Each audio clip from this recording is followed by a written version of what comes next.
दोस्त, भारतीय इतिहास में ऐसे कई युद्ध हुए हैं जिन्होंने इतिहास को ही बदल डाला। ऐसा ही एक युद्ध हुआ था, कलिंग का युद्ध। इस युद्ध ने भारतीय इतिहास के पूरे कालखंड को ही बदल के रख दिया था। इस युद्ध को भारतीय इतिहास का भीषण युद्ध भी कहा जाता है। कलिंग का युद्ध सम्राट अशोक के नेतृत्व में लड़ा गया था। युद्ध की विनाश लीला को देखते हुए सम्राट अशोक ने कि कभी न युद्ध करने का निश्चय लिया और वह अपने प्रायश्चित करने के प्रयत्न में बौद्ध विचारधारा की ओर आकर्षित हुए। कलिंग के युद्ध ने सम्राट अशोक के हृदय में महान परिवर्तन कर दिया और उनका हृदय मानवता के प्रति दया और करुणा से भर गया और उन्होंने युद्ध क्रियाओं को सदा के लिए बंद करने की प्रतिज्ञा की और उन्होंने बौद्ध मत को स्वीकार कर लिया। सम्राट अशोक ने कई राजाओं को हरा के अपने राज्य का विस्तार किया था और उन दिनों कलिंग का राज्य भी मगध राज्य के समान प्रसिद्ध था। लगातार 4 साल युद्ध हुआ था, लेकिन कलिंग का राजा बहादुरी से लड़ रहा था और सम्राट अशोक कलिंग के राजा से जीत नहीं पाए।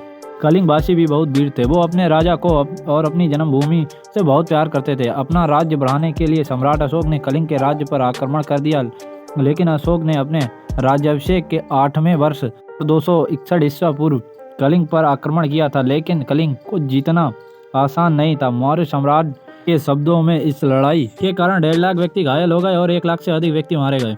एक दिन सम्राट अशोक अपने शिविर में उदास बैठे थे और वो सोच रहे थे कि लाखों सैनिक मारे जा चुके हैं, पर आज तक युद्ध का कोई भी फैसला नहीं हो सका। तभी एक सैनिक ने आकर अचानक से महाराज को सूचना दी, महाराज की जय हो, अभी अभी खबर आई है कि कलिंग का महाराजा युद्ध में मारा गया।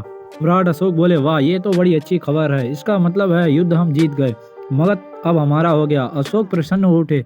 उसका सोचना ठीक था महाराजा, परंतु कलिंग के किले का दरवाजा अभी भी बंद है।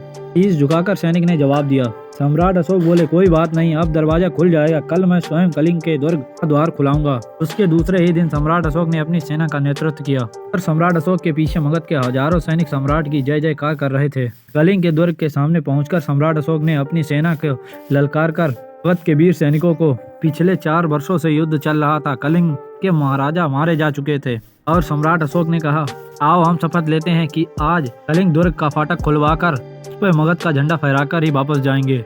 सम्राट अशोक की जय, मगध के राजा की जय। चारों ओर जयकारा गूंज रहा था और मचाती हुई अशोक की सेना आगे बढ़ रही थी। अचानक से कलिंग का फाटक खुल गया और कलिंग देश की राजकुमारी पद्मा सैनिकों के वेश में घोड़े पर सवार खड़ी थी। राजकुमारी पद्मा के पीछे स्त्रियों की सेना। राजकुमारी ने अपनी स्त्रियों की सेना से कहा, बहनों, आज हमें अपने देश का सम्मान की रक्षा करनी है। जिन्होंने हमारे पिता भाई पति हमसे छीने हैं, वो हत्यारे आज हमारे सामने खड़े हैं। हमारे जीते जी इस द्वार में प्रवेश नहीं कर सकते। जय भवानी। 7 स्त्रियों की सेना ने सम्राट अशोक की सेना पर हुंकार भरी। सम्राट अशोक आश्चर्यचकित थे। उन्होंने पूछा, तुम कौन हो देवी? और सम्राट अशोक ने ये भी कहा कि हम स्त्रियों से युद्ध नहीं करते। कुमारी बोली, तुम मेरे पिता के हत्यारे हो, तुम्हें मुझसे युद्ध करना होगा। सम्राट अशोक बोले, नहीं, स्त्रियों पर हथियार चलाना अधर्म है, ये अन्याय होगा, मैं ऐसा नहीं कर सकता। राजकुमारी बोली, तुमने न्याय अन्याय की चिंता कब की? तुमने अपनी जीत के लिए लाखों मासूमों की हत्याएं कर दी। अब तो केवल हम स्त्री ही बची हैं। दुर्ग पाने के लिए तुम्हें हमसे युद्ध करना पड़ेगा। ये सारी दुखी स्त्रियां तुमसे युद्ध करना चाहती हैं। तुमने इनके घर उजाड़े हैं। ये अन्याय नहीं है सम्राट अशोक। राजकुमारी की आंखों में चिंगारी झलक रही थी। सम्राट अशोक बोले, मैं अपनी गलती स्वीकार करता हूँ। राजकुमारी, मुझसे भूल हो गई, आप जो चाहें मुझे सजा दें। तलवार फेंककर अशोक ने सिर झुका दिया। राजकुमारी बोली, नहीं, तुम्हें हमसे युद्ध करना होगा, उठाओ तलवार। सम्राट अशोक बोले, नहीं राजकुमारी, आज के बाद ये तलवार अब कभी नहीं उठाऊंगा। मेरा सिर हाजिर है, आप इसे काटकर अपने पिता की मृत्यु का बदला ले सकती हो। राजकुमारी बोली, नहीं महाराज, हम निहत्तों पर वार नहीं करते। जाइए, हमने आपको क्षमा किया। सम्राट अशोक बोले, धन्यवाद राजकुमारी, आज से आप कलिंग की राज्य संभालेंगे। मगध और कलिंग दोनों राज्य मित्र बनकर रहेंगे। आज के बाद मैं कभी युद्ध नहीं करूंगा। मैं अपने शस्त्र त्यागता हूँ। कभी युद्ध न करने का निर्णय लेने के बाद सम्राट अशोक युद्ध भूमि में गए। युद्ध भूमि पर खून से लथपथ लाशें के सब पड़े थे। हजारों घायल पानी के लिए कहार के तड़प रहे थे और उनकी यह दशा देखकर अशोक के दिल भर आया। राज्य पाने के लिए उसने कितने लोगों की हत्या कर दी। सम्राट अशोक का हृदय बेचैन हो गया। तभी उसने देखा कि कुछ बौद्ध भिक्षुक घायलों को पानी पिला रहे हैं और उनके घावों पर मलहम पट्टी कर रहे हैं। अशोक उनके घुटने टेक कर बैठ गए। मैं अपराधी हूँ, ये देव मेरे हृदय को शांति दीजिए। तभी भिक्षुक उनसे बोलते हैं कि धर्म ही तुम्हारे हृदय को शांत कर सकता है। अशोक, तुम बौद्ध धर्म की शरण में आओ। अशोक सम्राट बोले, मुझे क्या करना होगा? भिक्षुक बोले, प्रतिज्ञा करो कि आज से तुम जीव हत्या नहीं करोगे। जब तक शरीर में प्राण है, अहिंसा का पालन करोगे, सबसे प्रेम व्यवहार करोगे। सम्राट अशोक ने उसी समय प्रतिज्ञा की।